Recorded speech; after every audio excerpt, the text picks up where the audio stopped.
ఈరోజు దర్శి నియోజకవర్గ TDP incharge doctor Gottipati Lakshmi జన్మదిన వేడుకలు జరిగిన విధానం వర్ణనాతీతం. నియోజకవర్గంలోని దాదాపు ప్రతి గ్రామంలో లక్ష్మి గారి పుట్టినరోజు వేడుకలు జరిగాయి. దర్శి గడియార స్తంభం దగ్గర ఆమెకు వెల్కమ్ చెప్పిన తీరు మహా అద్భుతం.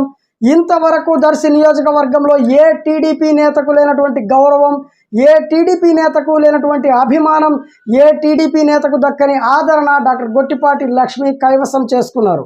దర్శి ప్రజల మనసుల్లో గెలిచారు, వారి హృదయాల్లో స్థానం సంపాదించుకున్నారు. తక్కువ కాలంలోనే ఈ స్థాయిలో అభిమానులు సంపాదించుకున్న గొప్ప నాయకురాలు డాక్టర్ గొట్టిపాటి లక్ష్మి. అప్పుడేదో పొరపాటున ఫలితాలు చేదు అనుభవాన్ని ఇచ్చాయి, కానీ ఇక నుంచి రాబోయే ఎన్నికలు లక్ష్మి గారి చేతిలో పాచికలుగా మారిపోతున్నాయి.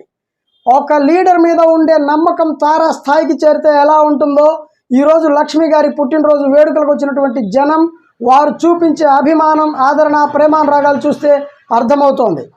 గొట్టిపాటి లక్ష్మి గారు ఈరోజు తమ పుట్టినరోజు సందర్భంగా మాట్లాడుతూ, దర్శి ప్రజలతోనే నా ప్రయాణం, దర్శి ప్రజలతోనే నా పయనం, దర్శి ప్రజలే నా సర్వస్వం, దర్శి నియోజకవర్గ ప్రజలు నన్ను ముందుని నడిపిస్తున్నారు, వారి కోసం నేను ముందుని నడుస్తున్నాను అని చెప్పి మరోసారి ప్రజల మనసు గెలుచుకున్నారు.